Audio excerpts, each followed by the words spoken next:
இப்போ இன்னைக்கு காலகட்டத்தை பொறுத்த வரைக்கும் எல்லாருமே ஒரு விஷயத்துல growth அப்படிங்கிற ஒரு விஷயத்த பார்த்தா மட்டும்தான் அடுத்தடுத்த ஸ்டேஜஸ் போறாங்க. இது யாராலையுமே தப்பு சொல்ல முடியாது. ஏன் அப்படின்னு பாத்தீங்கன்னா, மனிதனோட மனம் அதை பார்த்தாதான் அதுக்கு ஒரு நம்பிக்கை வரும். சரி, ஒரு வளர்ச்சி அப்படிங்கிறது இருக்கு. அதனால நம்ம அடுத்தடுத்த நிலைகளுக்கு போகலாம் அப்படின்னு.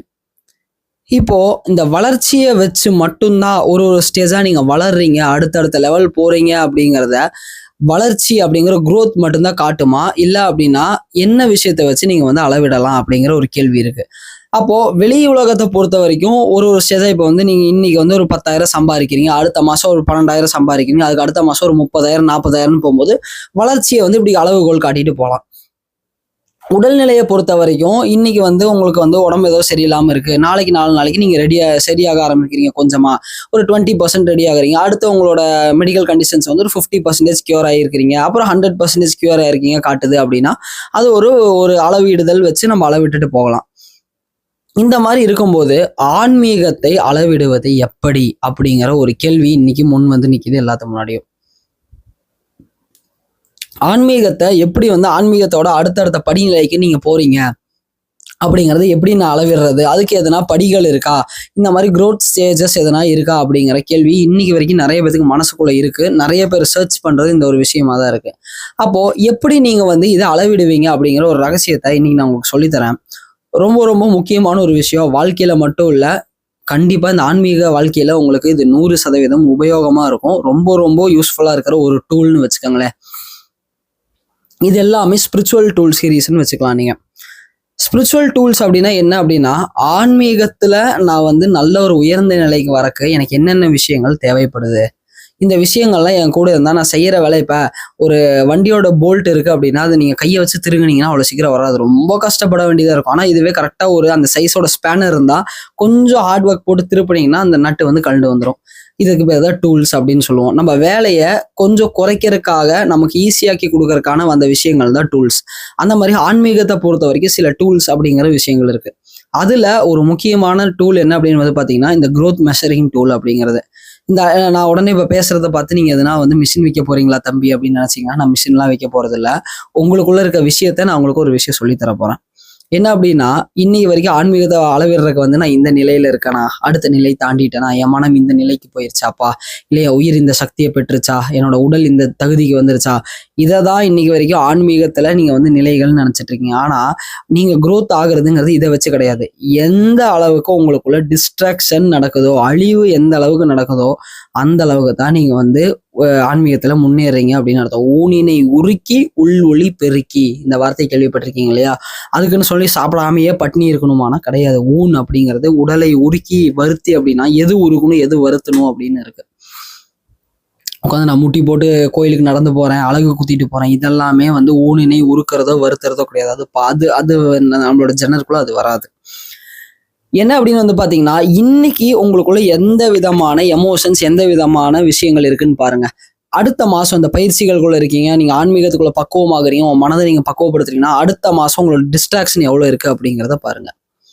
உங்களுக்குள்ள இருக்கிற அந்த ஜெலஸ் கம்மியாயிருக்கா, அந்த பொறாமை குணம் கம்மியாயிருக்கா, ஆங்கிரி அந்த கோபம் உங்களுக்குள்ள கம்மியான ஒரு நிலைக்கு வந்திருக்கா, காமம் அந்த ஒரு லஸ்ட் ஃபீலிங் கம்மியாயிருக்கா. நம்ம ஆவா ஆசை காமம் மோகம்னு ஒரு வீடியோதுக்கு முன்னாடி போட்டிருந்திருப்போம். அதை நான் உங்களுக்கு ரீகால் பண்றேன். அதை பாருங்க. அதை வச்சு நீங்க கண்டுபிடிச்சிக்கலாம் எந்த ஸ்டேஜ்ல இருக்கீங்க அப்படின்ட்டு. அடுத்து உங்களுக்குள்ள இருக்க பய உணர்வு கம்மியாயிருக்கா. வள்ளலார் பயம் பூஜ்யம்னு சொல்லுவாரு. அதாவது பயம் இல்லாமையும் இருக்கக்கூடாது, ஒருத்தனுக்கு அதிகமாகவும் இருக்கக்கூடாதுன்னு அழகா சொல்லுவாரு. அந்த மாதிரி பய உணர்வு கம்மியாயிருக்கா. அதே மாதிரி உங்களுடைய மனம், முக்கியமா உங்களுக்கு வர எண்ண ஓட்டங்கள் கம்மியாயிருக்கா. ஒருத்தரை பார்க்கும்போது அந்த பார்வை உங்களோடது எந்த மாதிரியா இருக்கு, ஒருத்தரை நீங்க எந்த விதமா பாக்குறீங்க, நல்ல விதமா பாக்குறீங்களா கெட்ட விதமா பாக்குறீங்களாங்கிறதுல ஒரு ஸ்டேஜ். ஒருத்தனை பார்த்தாலே இவன் ஆகாவலி, இவன் உருப்பட மாட்டான், இந்த மாதிரியே தோணிட்டு இருந்தது ஒரு ஸ்டேஜ். சரிப்பா இவன் நல்லவனா இருப்பான் போல, பாக்குறதுக்கு நல்லவனா இருக்காங்கிறது 2வது ஸ்டேஜ். அவனை பார்க்கும்போது அவன் நல்லவனும் இல்லை கெட்டவனும் இல்லை, அவன் ஒரு மனுஷன், ஓகே நமக்கு இந்த நேரத்துக்கு என்ன தேவையோ அந்த மாதிரி பாத்துக்கலாம் அப்படிங்கிறது அது ஒரு ஸ்டேஜ். இந்த மாதிரி ஸ்டேஜஸ்குள்ள நீங்க வரீங்களா அப்படிங்கறத பாருங்க. உங்க கோவம் எவ்வளோ பெருசா எடுத்தாலும் கோவப்படுவாருங்க, ஆனா இந்த ப்ராக்டிசஸ் எடுத்தாருங்க அமைதி ஆயிட்டாருங்க அப்படிங்கிறது ஒரு நிலை. சரிங்களா?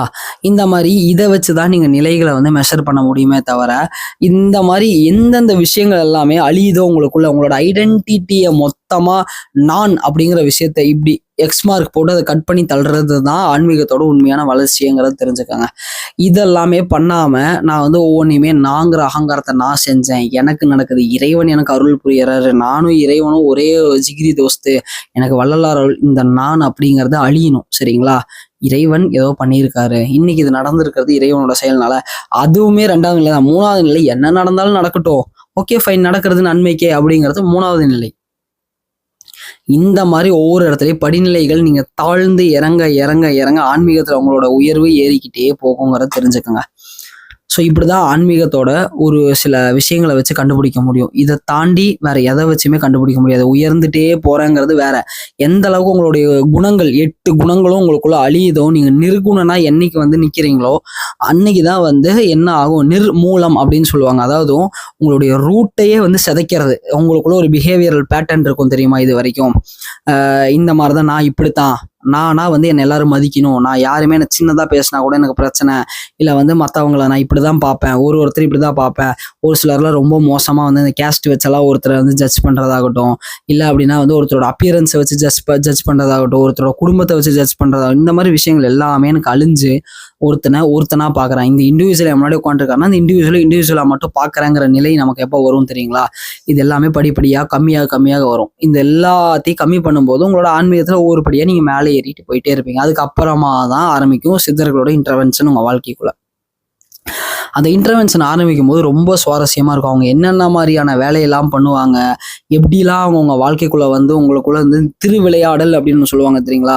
சிவபெருமான் அப்படின்னு சொல்லக்கூடிய உங்களுக்குள்ள இருக்க சிவம் எப்படி அந்த திருவிளையாடலை நடத்தும், சித்தர்கள் எப்படி திருவிளையாடல் நடத்துவாங்க, இதெல்லாம் இப்ப நான் சொல்லும் போது ரொம்ப கியூரியஸா இருக்கும் கேட்கறதுக்கு. நிஜமா உங்க வாழ்க்கையில் நடந்தா எப்படி இருக்கும்னு யோசிச்சு பாருங்க. அதுக்கு நீங்க பண்ண வேண்டிய ஒரே செயல் உங்களுடைய குணங்களை அழித்தல், நிர்மூலமாக்குதல், அந்த ஒரு நிர்குணனாய் மாறுதல்.